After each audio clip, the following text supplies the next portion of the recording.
So here's another old free response question. This is from the 2001 AB exam. It's problem number 4. It's another non-calculator question, and they give us a scenario where h is some unspecified function. We know that it's not defined when x is 0. We know that h of 4 is negative 3, and they were nice enough to provide us with the derivative of h prime of x right here.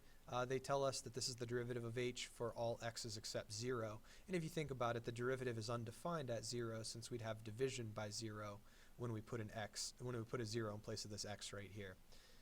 The derivative is undefined at 0. The function's also undefined at 0. So that's definitely a trend that we've noticed as we've done this curve sketching analysis in class.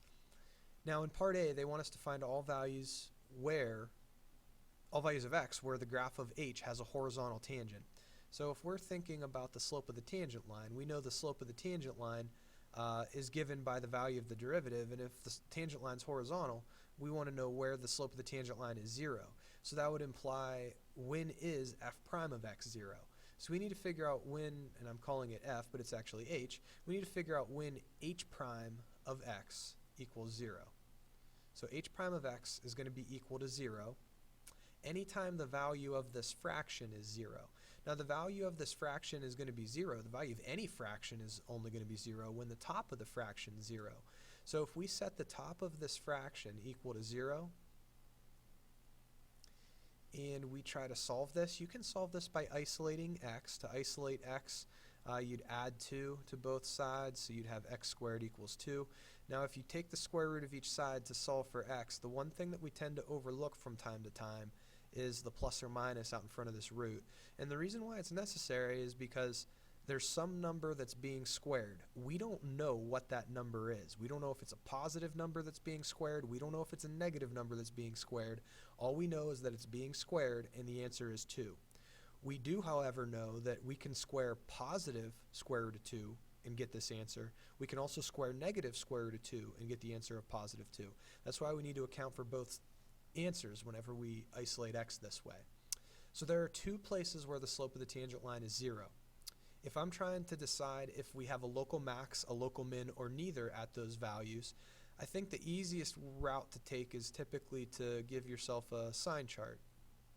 So we want to know what the sign of h prime of x is, the sign of our derivative, and we know that the sign of the derivative could potentially change as we cross the x value of negative square root of 2, and the sign of the derivative could potentially change as we cross the value positive square root of 2.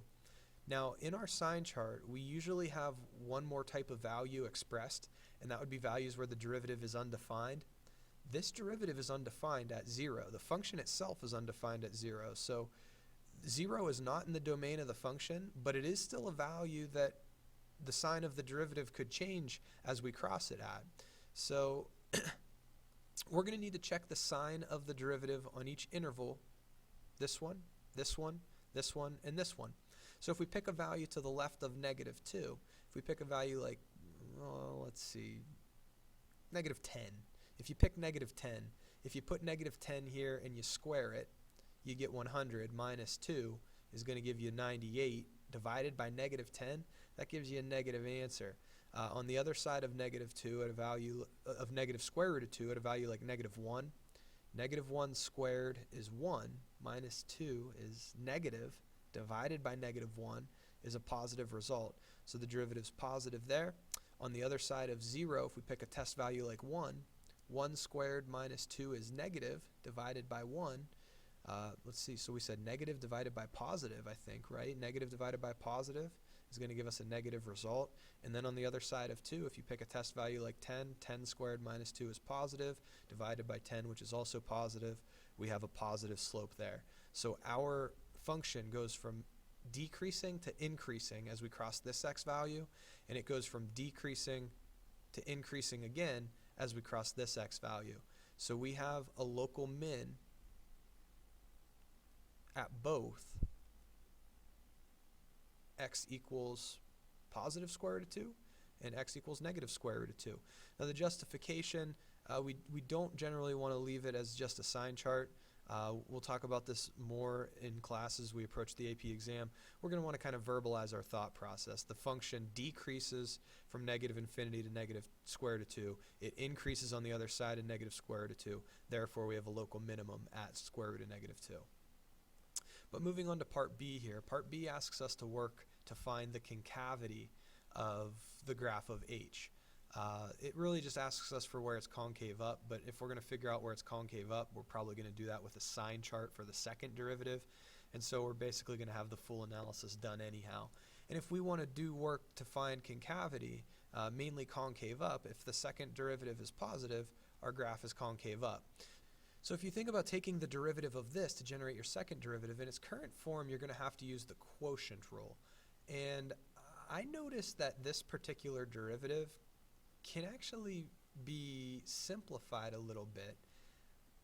I have a common denominator here with subtraction in my numerator. I'm going to break this up as two separate fractions being subtracted. So I have this piece of the numerator over the common denominator minus the second piece of the numerator over the common denominator. I'm really only doing this because I think that the derivative is going to be a little bit easier to take. I'm not going to have to use the quotient rule now because this would simplify to, well, x squared divided by x is x, and then 2 over x would be 2x to the negative first.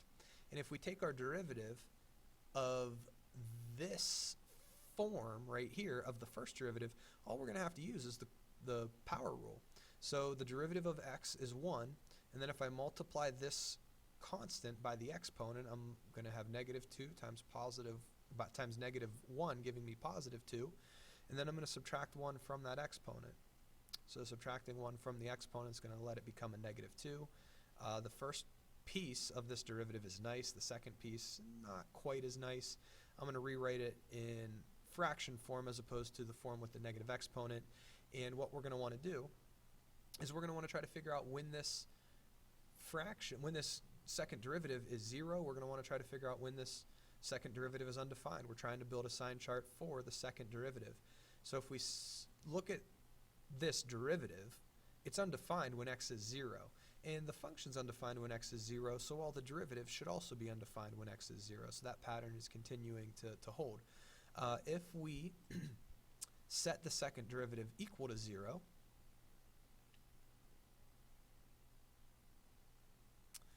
if I'm trying to solve this, let's see, I'm going to, I think, subtract the fraction from this side.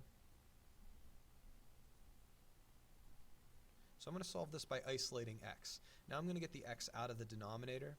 So I'm going to have negative 2 is equal to 1 times x squared, or just x squared.